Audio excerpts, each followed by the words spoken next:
Student welcome to my channel all the best education. UP board परीक्षा कक्षा 10 जो 2024 में आने वाले प्रश्नों पर ध्यान देंगे, उसके सवालों पर ध्यान देंगे। यह विज्ञान से रिलेटेड है, यह विद्युत धारा के चैप्टर से लिया गया है। ये 5 क्वेश्चन ऐसे हैं जो पार्ट 2 में हैं, जो सबसे इम्पोर्टेंट है। उसको भी आपको ध्यान देना है कि किस तरह ये सरल हो रहे हैं और ये परीक्षा में श्योर आएंगे। तो आपको क्या करना है, ध्यान देना है कि किस तरह ये सरल किया जा रहा है। ऐसे ही सवालों पर आपको प्रैक्टिस करना है। ध्यान दीजिएगा, किसी चालक तार के सिरों का विभवांतर 30 वोल्ट है तथा धारा का मान 3 एम्पीयर है, तो तार में ऊष्मा प्रवाह की दर की गणना कीजिए। देखिए, गणना करने की बात कर रहा है, इसको किस तरह सरल करेंगे। तो आपको ज्ञात होना चाहिए कि विभवांतर जो होता है V से प्रदर्शित किया जाता है। V बराबर 30 वोल्ट जो होता है लिखना पड़ेगा आपको। देखिए, वोल्ट लिखा है, वोल्ट हो गया। और इसमें I बराबर जो धारा है, ठीक है ना, धारा I बराबर जो होता है 3 एम्पियर, ठीक है ना, एम्पियर। तो एम्पियर हो गया। और T बराबर दिया है 1। T बराबर जो है 1 जो होता है 1 मिनट। ध्यान देंगे तो 1 सेकेंड हो गया। यहाँ पर सेकेंड बताए थे कि जितने विद्युत धारक होते हैं सब सेकेंड में चेंज करने के बाद ही सरल किया जाता है। अब ध्यान देंगे किस तरह इसको सरल करना है। तो ऊष्मा प्रवाह, ठीक ना, ऊष्मा प्रवाह पूछा है, लिख लीजिएगा, नहीं समझ में आ रहा है तो ऊष्मा प्रवाह की दर होता है H बराबर होता है, गुणा कर लीजिए V into L into T into by, अब कितना दिया है 4.2 दिया है। इसको लिखना पड़ेगा, 4.2 होता है, यह फार्मूले से है। अब देखिए V बराबर कितना दिया है, 30 है। 30 गुणे 3 गुणे 1 बटा में 4.2 या 4.2 आपको लिखना पड़ेगा।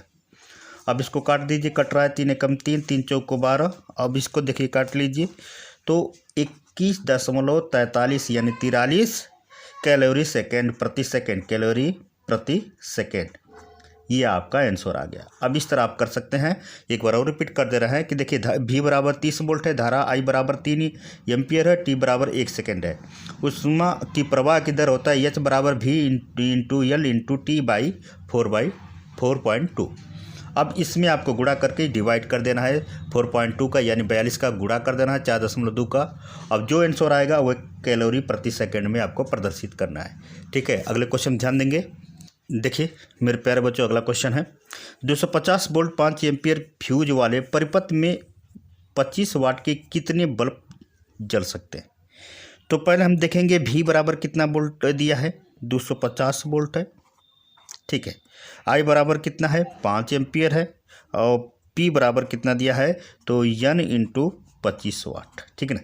अब इसकी संख्या पता करना है आपको, और 25 वाट दे दिया है। अब देखेंगे, ध्यान देंगे किस तरह इसको सरल करेंगे। तो आपको प्रदर्शित कर क्या करना है, देखिए कितने बल्ब। तो P बराबर क्या होता है, V इंटू I।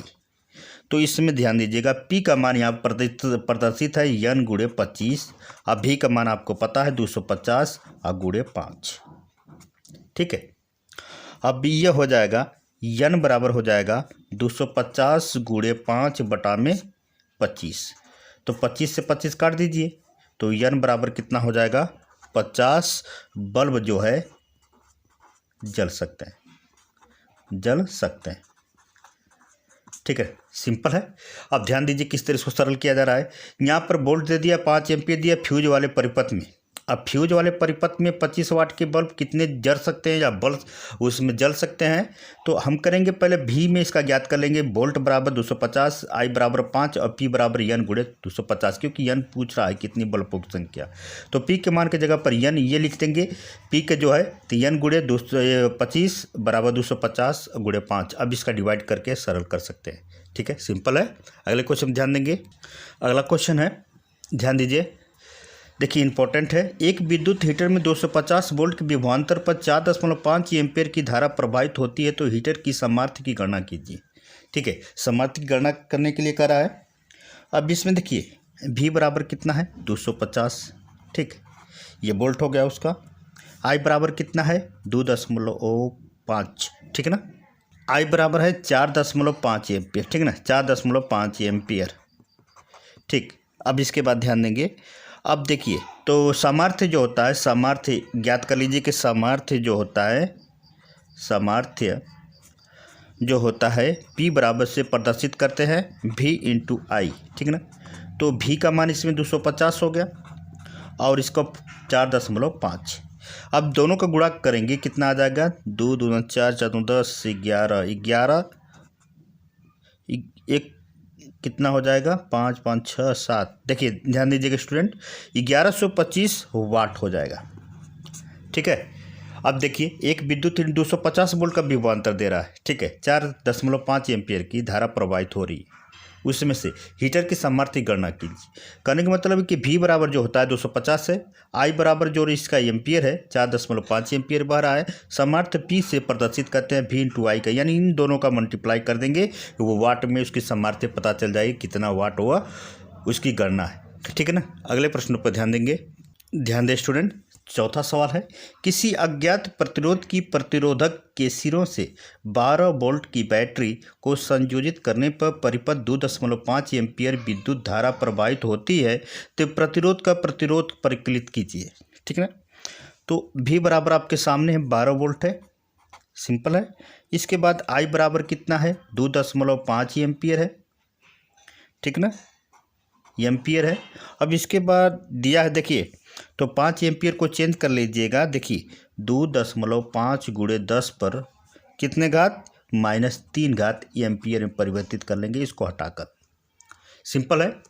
अब इसके बाद देखिए R बराबर क्या होता है, R बराबर प्रतिरोध जो होता है, R बराबर V/1, ये ओम के नियम के अनुसार होता है, ये ओम का नियम है, R बराबर V/I, ठीक है ना। तो इसमें दिया है 12, अब नीचे दिया है 2.5 गुणे 10 पर -3 का। अब इसको सरल कर लीजिए, अब इसको काटना है आपको, काट लेंगे, 25 2 0 यानी 4.8 गुणे 10 पर -3 घात ओम, ठीक है। क्यों ओम होगा, क्यों प्लस में होगा, क्योंकि ये ऊपर हो जाएगा, ऊपर होने पर ये प्लस में प्रदर्शित आपको करना है। तो R बराबर आपको हो गया, प्रतिरोध जो होता है 4.8 गुणे 10 पर 3 ओम, ये प्रदर्शित आपको करना है, ये आप प्रदर्शित कर लेंगे और 2 नंबर परफेक्ट आपको मिलेंगे। आपको ऐसे सवालों पर प्रैक्टिस करना है, ठीक है। ये नहीं समझ में आए तो जरूर हमें कमेंट करें। अगले क्वेश्चन ध्यान देंगे, ध्यान दीजिए स्टूडेंट्स, ये 5वां सवाल है, दिए गए परिपथ में 1.5 एम्पीयर की धारा प्रवाहित हो रही है, जो निम्नलिखित ज्ञात करना है। जो पहला है प्रतिरोध R का मान ज्ञात करना है, A और B के बीच के विभवांतर ज्ञात करना है, ये आपके सामने वो फिगर है। अब इसको देखिए किस तरह करते हैं, पहले तो हम ज्ञात करेंगे, पहले पहला वाला प्रतिरोध, ठीक ना, प्रतिरोध बराबर होता है ये, देखिए ध्यान दीजिए, ध्यान देंगे। इसके बाद इस देखिए प्रतिरोध, ठीक ना, प्रतिरोध, इसका फार्मूला है प्रतिरोध पर विभवांतर,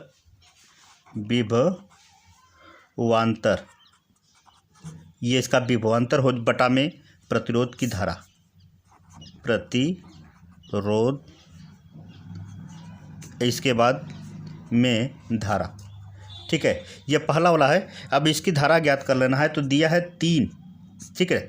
देखिए ध्यान दीजिए, ये प्रतिरोध की धारा 3 अब बटा में 1.5 ओम जो होता है, तो अब इसमें 1.5 है, इसमें भाग करेंगे 2 ओम हो जाएगा, ठीक है, सिंपल से ज्ञात कर लेंगे। अब इन दोनों में भाग करके ज्ञात कर लेंगे कितना ओम हो रहा है, 2 ओम हो रहा है। अब इसमें दूसरा जो है ए और बी के विभवांतर ज्ञात करना है, दूसरे में क्या करना है, विभवांतर ज्ञात करना है, जो प्रतिरोध के बीच की प्रतिरोध ज्ञात करना है। तो R1 बराबर कर लीजिए, ठीक है। R1 में देखिए 3 ओम है, केयर करिएगा 3 ओम है, इसके बाद प्लस 2 ओम है, ठीक ना, 2 ओम इसका हो गया। अब यहाँ पर 2 ओम हो गया, ठीक ना, अब प्लस, अब इसके बाद 4 ओम, ठीक ना। अब इसके परिपथ में 3 ओम, 2 ओम और 4 ओम हो गया। अब इसको हम ऐड कर लेंगे, ऐड करने पर आएगा कितना, 4 5 9 ओम, ठीक है ना। जो नहीं समझ में आया हमें जरूर कमेंट करें। अब देखिए ध्यान दीजिए, अब इसमें क्या है, प्रतिरोध, विभवांतर, ए और बी का विभवांतर ज्ञात करना है। तो फार्मूला क्या होता है, प्रतिरोध गुणे धारा, ठीक है ना। प्रतिरोध गुणे धारा, ये हो गया, इसका 9 हो गया 9, और इसकी धारा कितना है 1.5 है ना, इसकी धारा I बराबर दे दिया है, तो इसमें इसका गुणा कर लेंगे तो हो जाएगा 13.5 वोल्ट। सिंपल है। देखिए पहले क्या करना है, प्रतिरोध R का मान ज्ञात करना है। तो प्रतिरोध का बराबर होता है प्रतिरोध पर विभवांतर प्रतिरोध में धारा। तो प्रतिरोध का विभवांतर ये है और इसमें धारा ये है, तो 3 में 1.5 का भाग करेंगे, 2 बार गया। अब इसमें R1 जो होता है परिपथ का R1, देखिए 3 2 4, तो 3 2 4 को ऐड कर देंगे, 9 हो गया, इसका R1 का मान निकल गया। अब प्रतिरोध इसका 9 हो गया, और जो धारा इसका कितना दिया है 1.5, दोनों का गुणा कर देंगे, ये वोल्ट हो जाएगा। ये 5 विद्युत धारा के जो 5 क्वेश्चन है इंपॉर्टेंट है। ऐसे ही प्रश्नों पर आपको प्रैक्टिस करना है। ये वीडियो कैसा लगा जो हमें कमेंट करें। अगले वीडियो मिलते हैं। नमस्कार।